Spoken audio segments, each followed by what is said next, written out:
الحمدللہ نحمدہ ونستعینہ ونستغفرہ ونؤمن بہ ونتوکل علیہ ونعوذ باللہ من شرور انفسنا ومن سیئات اعمالنا من يهده الله فلا مضل له ومن يضلله فلا هادي له ونشهد أن لا إله إلا الله وحده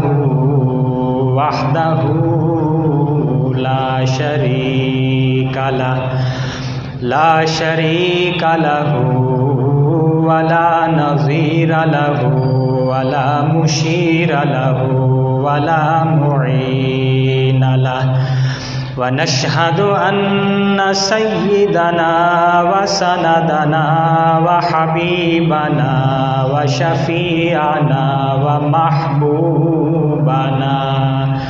محمدا عبده ورسوله أما بعد فأعوذ بالله من الشيطان الرجيم بسم الله الرحمن الرحيم إن الذين يأكلون أموال اليتامى ظلما إنما يأكلون في بطونهم نارا وسيصلون سعيرا صدق الله العظيم.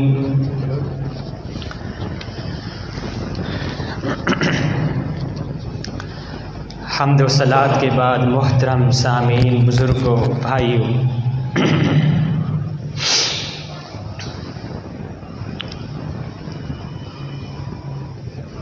ہمارے معاشرے میں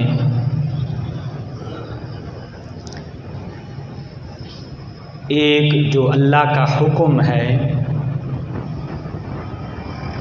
میراث کا تقسیم کرنا، اس حکم کے بارے میں بہت غفلت برتی جاتی ہے. میں نے آپ کے سامنے قرآن مجید کی آیت پڑھی ہے، اس میں اللہ جل شانہ کا فرمان ہے کہ بے شک وہ لوگ یاکلون اموال الیتامی ظلما، کہ جو یتیموں کا مال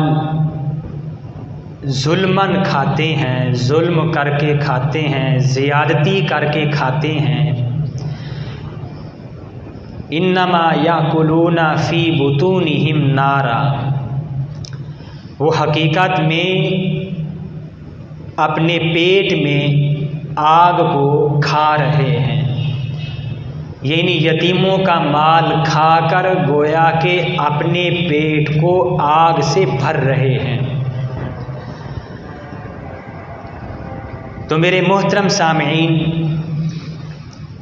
ہمارے اس معاشرے میں اللہ کا یہ جو حکم ہے کہ جب کسی شخص کا انتقال ہو جاتا ہے، فوت ہو جاتا ہے، تو اس کے فوت ہو جانے کے بعد فوراً جو وہ مال چھوڑ کر جاتا ہے، اس کے مال کے ساتھ 4 طرح کے حقوق وابستہ ہو جاتے ہیں. لیکن اس میں بہت غفلت سے کام لیا جاتا ہے، حتیٰ کہ بڑے دیندار لوگ بھی جن کو علم ہے کہ میراث کو تقسیم کرنا ہے، اس کے باوجود وہ اس میں غفلت سے، کوتاہی سے کام لیتے ہیں. میں آپ حضرات کے سامنے اسی حوالے سے قرآن و حدیث کے ماتحت بیان کرتا جاؤں گا. ایسے ایسے واقعات ہیں کہ آنکھیں کھلی رہ جاتی ہیں. میں نے پڑھا ہے معارف القرآن میں مولانا ادریس کاندھلوی رحمۃ اللہ علیہ فرماتے ہیں، قیامت والے دن ایک آدمی قبر سے اٹھے گا اور لوگ بھی اٹھیں گے قبروں سے۔ جب یہ آدمی قبر سے اٹھے گا تو اس کے منہ سے، اس کی آنکھوں سے اور اس کے کانوں سے آگ کے شعلے نکل رہے ہوں گے، یوں ایسے آگ نکل رہی ہوگی، سامنے سے بھی کانوں سے بھی۔ تو جو لوگ پہچانتے ہوں گے یہ علامت جو حدیث میں بیان کی گئی ہے، وہ اس آدمی کو دیکھ کر پہچان جائیں گے کہ یہ وہ شخص ہے جو دنیا میں یتیموں کا یا دوسرے لوگوں کا حق کھایا کرتا تھا۔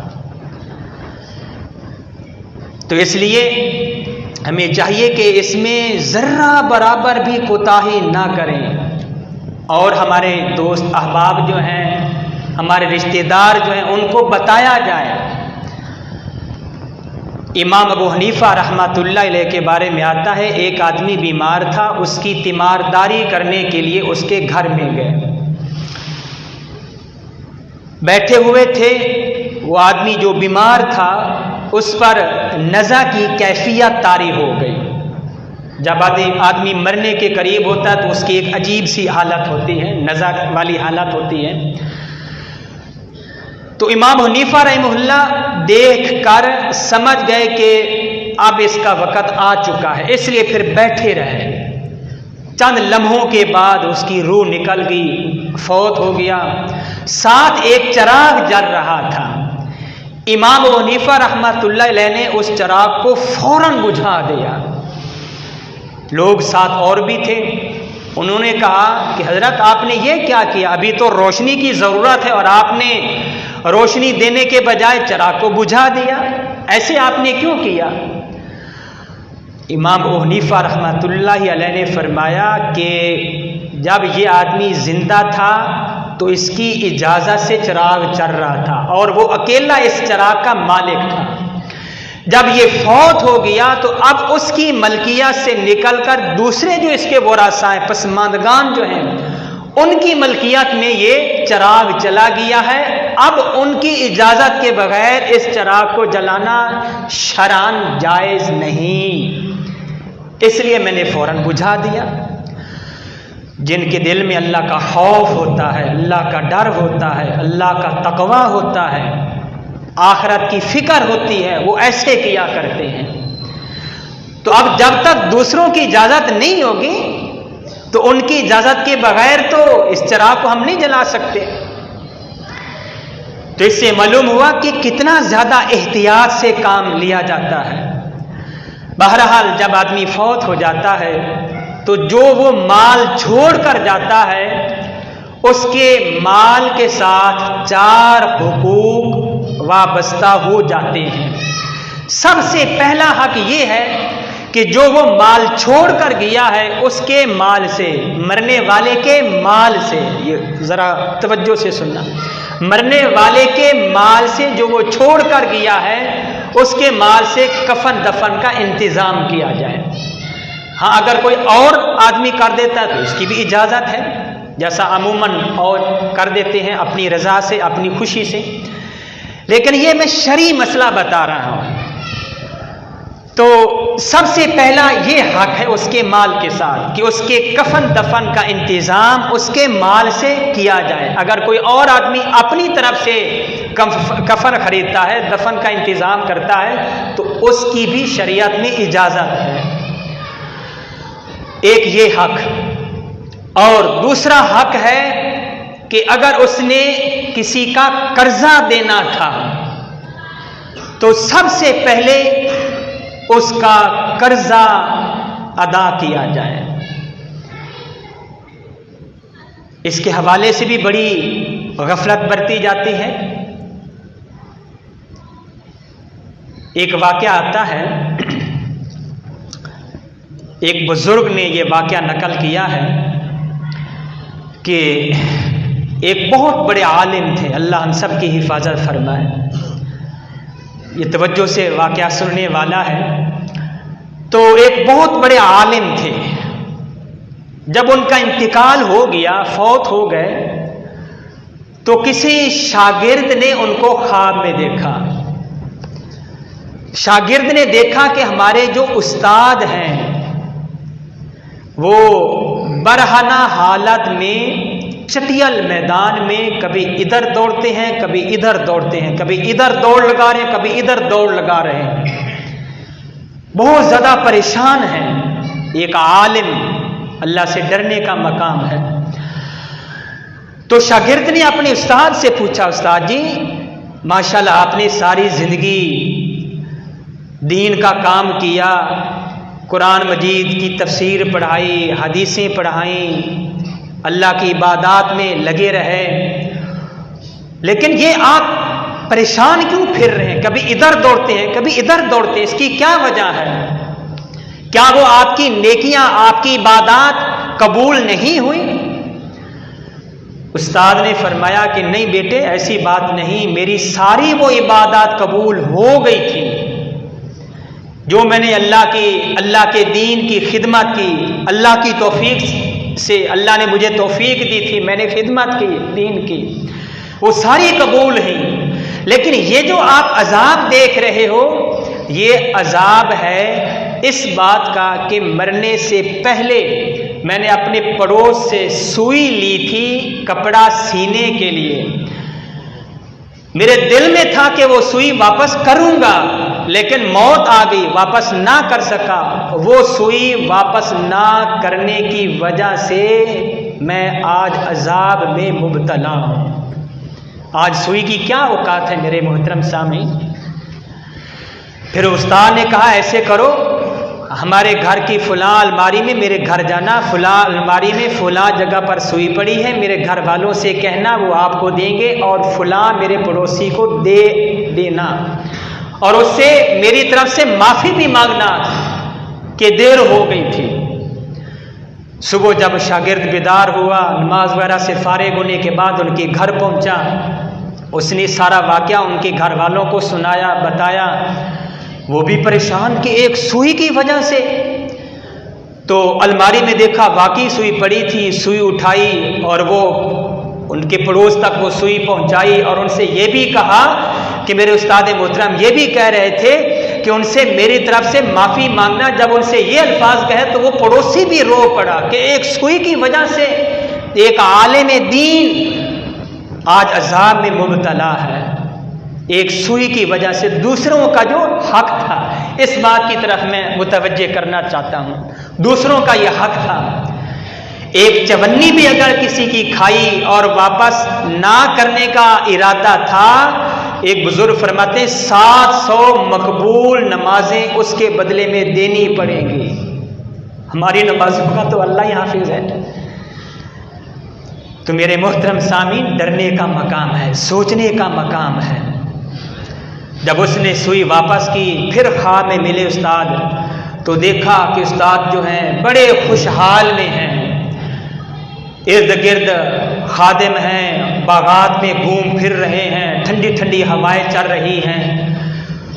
تو اصل جو چیز تھی وہ سوئی والا مسئلہ تھا کہ اس کی وجہ سے عذاب میں مبتلا تھے. تو اس لیے یہ مرنے کے بعد قرض جو ہے، اس قرض کو ادا کرنا ضروری ہے. وہ رسا کے ذمے ہے یہ کہ اگر مرنے والے نے کسی کا قرض دینا تھا تو میراث تقسیم کرنے سے پہلے اس کے قرض کو ادا کیا جائے، چاہے اس کا سارا مال قرض میں ختم بھی ہو جائے. اس کا قرض اتارنا ضروری ہے. ایک بات یہاں پر میں عرض کر دوں، ایسے بھی ہوتا ہے، مختلف رواج ہے، مختلف ذہنوں کے مالک لوگ بستے ہیں. بعض ایسے بھی ہوتے ہیں کہ جو پہلی رات بیوی سے کہتے ہیں کہ میرا وہ مہر معاف کرو، نہیں تو میں قریب نہیں آؤں گا. ایسے بھی لوگ ہوتے ہیں، حالانکہ یہ تو شرعاً ضروری ہے. حق مہر جو ہوتا ہے عورت کے لیے شرعی مسئلہ ہے یہ، اس لیے اس کی وضاحت بھی ضروری ہے. اور بعض عورتیں ایسی ہوتی ہیں کہ جب اس کا میاں فوت ہو جاتا ہے ابھی جنازہ پڑا ہے تو اس سے کہتی ہیں، اس کی بیوی سے کہتی ہیں جو کہ اب بیوہ ہو چکی ہے، اگر اس نے مہر ادا نہیں کیا تھا تو کہتی ہیں کہ جلدی سے اس کا جو حق مہر جو اس نے دینا تھا وہ جلدی سے اس کو معاف کرو۔ زبردستی عورت سے معاف کروایا جاتا ہے، زبردستی معاف کروانا شرعاً معاف نہیں ہوتا، اس لیے یہ الگ سے قرض اس عورت کو دینا واجب ہے میراث سے ہٹ کر۔ اور یہ بھی ہوتا ہے کہ بھائی جو ہوتے ہیں وہ بہنوں سے کہہ دیتے ہیں کہ آپ کو جہیز دے دیا تھا، ابا نے جہیز دیا تھا تو بس وہی آپ کا ہے، وہ میراث کا حق جو تھا، آپ کا حصہ جو بنتا تھا وہ آپ کو مل گیا۔ یہ بھی بالکل غلط بات ہے، اس لیے کہ اگر ایک والد اپنی زندگی میں اپنی اولاد کو، بیٹوں کو، بیٹیوں کو جو کچھ بھی دیتا ہے وہ باپ کی طرف سے ہدیہ ہوتا ہے، گفٹ ہوتا ہے، تحفہ ہوتا ہے۔ جیسے ہی باپ فوت ہوتا ہے یا ماں فوت ہوتی ہے تو فوت ہونے کے بعد شریعت کا، اللہ کا یہ حکم ہے کہ اتنے اتنے وہ حصے، وہ ورثاء جو ہوتے ہیں ان کو اتنا اتنا حصہ اس مال میں سے ملے گا۔ یہ اللہ کا حکم ہے، کسی کے معاف کرنے سے معاف نہیں ہوتا، اس لیے ہر ایک کا حصہ دینا یہ ضروری ہوتا ہے، ورنہ گناہگار ہوں گے، سارے ورثاء پکڑے جائیں گے۔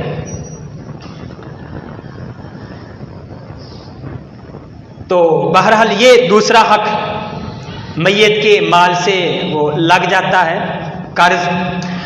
اور تیسرا جو حق ہے وہ ہے وصیت، کہ اگر مرنے والے نے کوئی وصیت کی تھی، جائز وصیت، اگر اس نے کوئی جائز وصیت کی، مثال کے طور پر اس کی نمازیں رہ گئی تھیں، نماز وہ اب نہیں پڑھ سکتا، بیمار ہے، نماز نہیں پڑھ سکتا، تو اس نے وصیت کی کہ میرے مرنے کے بعد اتنا وہ مال بطور وہ بدلے کے، نمازوں کے بدلے میں ادا کر دیا جائے، یہ جائز وصیت ہے۔ یا میرے اتنے روزے رہتے تھے اور روزوں کا فدیہ جو ہے وہ میرے مال میں سے ادا کر دینا، یہ بھی جائز وصیت ہے۔ یا اس نے، مرنے والے نے یہ وصیت کی تھی کہ فلاں میرا دوست ہے، فلاں میرا ملنے والا ہے، اس کو 10,000 دے دینا، یہ بھی جائز وصیت ہے، کسی کی مدد کرنا، کسی کی اعانت کرنا۔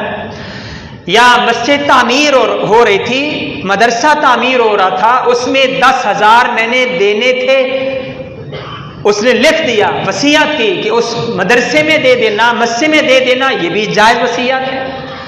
یا حج اس پر فرض تھا، حج نہیں کر سکا، اس نے وصیت کی تھی کہ میری طرف سے حج بدل کرا دینا، اب یہ بھی ورثاء کے ذمے ہے، لیکن اس کے تہائی مال سے، پورے مال سے نہیں، یہ بھی اس میں ذہن میں رکھنا، تہائی مال، تیسرا جو حصہ ہے مال کا، تہائی مال میں سے جائز وصیتوں کو پورا کرنا ضروری ہے۔ یہ تیسرا حق مرنے والے کے مال کے ساتھ متعلق ہو جاتا ہے۔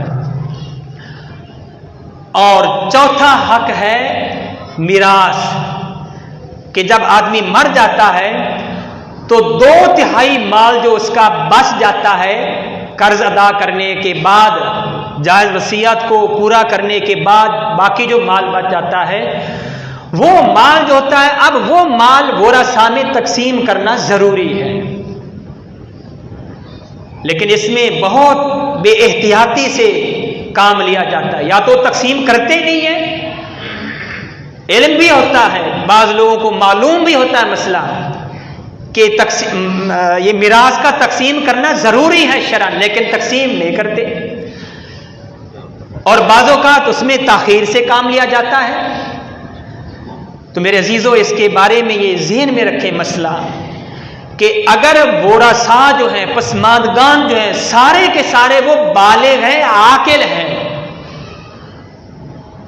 تو پھر تو ان کی اجازت کے بغیر اس مال میں تصرف کرنا جائز نہیں۔ ہاں، اگر وہ اجازت دے دیتے ہیں، عاقل بھی ہیں، بالغ بھی ہیں، بڑے ہیں، جوان ہیں، اور خرچ کرنے کی اجازت دے دیتے ہیں، تو پھر اس کے بعد اگر کہیں خرچ کرنا مناسب ہو تو پھر خرچ کرنا جائز ہوتا ہے۔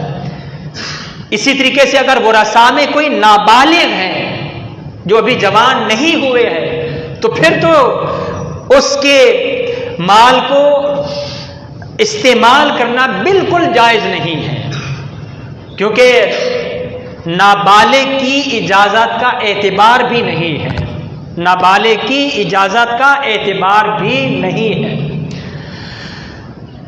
تو بہرحال یہ میراث کے حوالے سے میں نے آپ کو متوجہ کرنا تھا، اس میں بہت غفلت سے کام لیا جاتا ہے۔ یہ شریعت کا حکم ہے، اللہ کا حکم ہے، اس میراث کو تقسیم کرنا ضروری ہوتا ہے۔ جو جتنا جس کا حق بنتا ہے، بھائیوں کا، بہنوں کا، ماں کا، اور جو مرنے والا اس کی وہ بیوی، اس کا جو حصہ بنتا ہے شریعت کے اندر، وہ آپ علماء کرام سے پوچھ سکتے ہیں۔ تو جو حصہ بنتا ہے وہ حصہ ان سب کو دینا ضروری ہے، ایک مرتبہ ان کے قبضے میں دے دینا ضروری ہے، یہ شرعاً ہے۔ بہنوں سے معاف کروانا اس کی کوئی حیثیت نہیں، اس کا کوئی اعتبار نہیں ہے۔ آج کل کون مال چھوڑتا ہے؟ صحیح بات، کون کوئی 100 روپیہ بھی نہیں کوئی چھوڑتا، جبکہ دکانیں ہوں، کاروبار ہو، فیکٹریاں ہوں، کارخانے ہوں۔ اور یہ بھی ہوتا ہے کہ ایک آدمی فوت ہوا، اس کے کارخانے تھے، فیکٹریاں تھیں، اس کا کاروبار تھا، اس پر قبضہ کر لیتے ہیں اس کے بیٹے، اور گھر کا جو ساز و سامان ہوتا ہے، اسباب جو ہوتا ہے، اس پر بیوہ جو ہوتی ہے وہ اس پر قبضہ کر کے بیٹھ جاتی ہے۔ یہ بھی شرعاً ٹھیک نہیں ہے، بلکہ جو کچھ بھی وہ چھوڑ کر گیا ہے، گھر کا ساز و سامان یا فیکٹریاں، کاروبار، کارخانے وغیرہ، سارا کا سارا ان کو حصوں کے مطابق تقسیم کرنا ضروری ہے، ورنہ کل قیامت والے دن ورثاء پکڑے جائیں گے اور سارے کے سارے گناہگار ہوں گے۔ میں نے آپ کے سامنے شروع میں آیت کریمہ پڑھی، اللہ کا فرمان ہے کہ جو لوگ دوسروں کا حق کھاتے ہیں وہ اپنے پیٹ میں آگ کو بھر رہے ہیں، وہ اپنے پیٹ آگ سے بھر رہے ہیں۔ حدیث شریف میں آتا ہے، اللہ کے نبی نے فرمایا کہ کسی آدمی کو میراث سے محروم کرنا، اس پر اتنی زیادہ وعید ہے۔ حدیث میں آتا ہے کہ اگر کسی نے کسی کو میراث سے محروم کر دیا تو کل قیامت والے دن اللہ جل شانہ اس آدمی کو بھی اس کے حصے کے بقدر جنت سے محروم کر دیں گے۔ بہت سخت وعید ہے۔ اور اسی طرح حدیث شریف میں آتا ہے، اللہ کے نبی نے فرمایا کہ جو آدمی کسی کی ایک بالشت زمین پر قبضہ کر لیتا ہے تو کل قیامت والے دن اللہ جل شانہ اس آدمی کی گردن میں 7 زمین تک ایک بالشت کے برابر مٹی لی جائے گی اور اس کا ہار بنا کر اس کے گلے میں پہنایا جائے گا۔ اور ایک اور روایت میں الفاظ یوں آتے ہیں کہ خود اسی آدمی سے کہا جائے گا جس نے کسی دوسرے کی زمین پر قبضہ کیا، ایک بالشت اس کی کیا اوقات ہے۔ آج کل ہم گھر بناتے ہیں تو وہ تھوڑی تھوڑی زمین، انچ، 2 انچ، 4 انچ، 5 انچ، آدھا فٹ، 1 فٹ دوسروں کی زمین وہ اپنے حصے میں، اپنی جگہ میں ملا لی جاتی ہے۔ تو یہ بھی ہمیں ذہن میں رکھنا چاہیے۔ نبی کریم صلی اللہ علیہ وسلم نے فرمایا اس آدمی سے کہا جائے گا جس نے کسی کی زمین پر ناجائز قبضہ کیا، اس سے کہا جائے گا کہ 7 زمین تک، اوپر سے لے کر نیچے تک 7 زمین تک اتنی زمین کھودو، اور جب وہ کھودے گا، کھودتا جتنی زمین ہوگی اس ساری زمین کا ہار بنا کر اس کے گلے میں ڈالا جائے گا، پہنایا جائے گا۔ تو میرے عزیزوں، یہ بہت سخت وعید ہے، سوچنے کا مقام ہے۔ اس لیے جو یہ میراث کا جو حکم جو ہے، اللہ کا یہ حکم جو ہے، اس پر سختی سے ہمیں عمل کرنا چاہیے۔ کسی کا حق مت کھائیں۔ یہ سب کچھ یہیں رہ جانا دنیا میں۔ مجھے ایک واقعہ یاد آیا، وقت بھی ہو چکا ہے، 1 منٹ رہ گیا ہے، تو بہرحال میں آپ کو اس بات کی طرف متوجہ کرتا ہوں۔ ایک چھوٹی سی حدیث آپ کو سنا دیتا ہوں، وہ واقعہ ذرا لمبا ہے۔ حضرت عائشہ رضی اللہ تعالی عنہ فرماتی ہیں کہ رسول اللہ صلی اللہ علیہ وسلم نے فرمایا کہ ہر آدمی کے 3 رجسٹر ہوں گے، ہر آدمی کے 3 رجسٹر ہوں گے۔ ایک رجسٹر میں وہ حقوق لکھے جائیں گے جن کے بارے میں اللہ کو کوئی پرواہ نہیں ہوگی، دوسرے رجسٹر میں وہ حقوق لکھے جائیں گے کہ اللہ جل شانہ پورا بدلہ لیں گے، معاف نہیں کریں گے، اور تیسرا جو رجسٹر ہے اس میں وہ حقوق لکھے جائیں گے جو اس نے دوسروں کے دینے ہوں گے۔ پہلا جو رجسٹر ہوگا جس میں حقوق اللہ لکھے جائیں گے وہ اللہ کی مرضی ہے، اللہ تعالیٰ نماز ہے، روزہ ہے، زکوٰۃ ہے، حج ہے، ان کا اللہ کے ساتھ حقوق اللہ ہیں، یہ بندوں کے ساتھ بھی حق بن جاتا ہے زکوٰۃ۔ تو جو حقوق اللہ جو ہیں ان کے بارے میں اللہ کی مرضی، مواخذہ کریں مواخذہ نہ کریں معاف فرما دیں، وہ اللہ کی اپنی مرضی ہے۔ اور دوسرا جو رجسٹر ہے جس کے بارے میں اللہ ضرور پوچھیں گے وہ ہوگا جس میں کفر ہوگا اور شرک ہوگا۔ اللہ جل شانہ کفر بھی معاف نہیں کرتے، شرک بھی معاف نہیں کرتے۔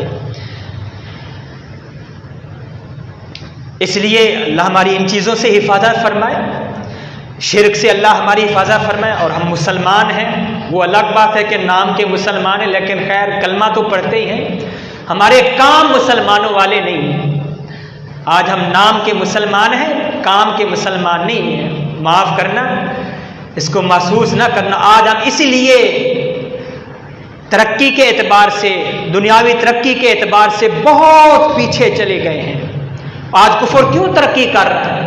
جو اسلام کے جو اصول تھے ان پر انہوں نے عمل کیا، جھوٹ وہ نہیں بولتے ہیں، شاید ظلم زیادتی وہ نہیں کرتے، اور انسانیت کے لیے کفر نے جو کام کیا ہے ہماری سوچ سے بھی باہر ہے۔ میرے ایک دوست ہیں، وہ فرماتے ہیں کہ اگر یہ شرط نہ ہو نا ایمان والی، جنت میں داخلے کے لیے ایمان شرط ہے، تو ہم بس پیچھے ہی رہ گئے، وہ ہم سے آگے نکل جائیں گے۔ آج ہم مسلمان بہت پیچھے جا چکے ہیں، ہر چیز میں دھوکہ، ہر چیز میں ظلم، ہر چیز میں زیادتی، لوگوں کے حقوق کھا رہے ہیں۔ اللہ تعالیٰ ہماری حفاظت فرمائے۔ اور تیسرا جو رجسٹر ہے وہ یہی بندوں کے حقوق کے بارے میں پوچھا جائے گا۔ تو بہرحال ہمیں اس کے بارے میں غور و فکر کرنا چاہیے۔ تو آج کا جو میرا ٹاپک موضوع جو تھا وہ ہے میراث کی اہمیت، تو اس کے بارے میں ہمیں پورا خیال رکھنا چاہیے۔ اللہ جل شانہ ہمیں عمل کرنے کی توفیق عطا فرمائے۔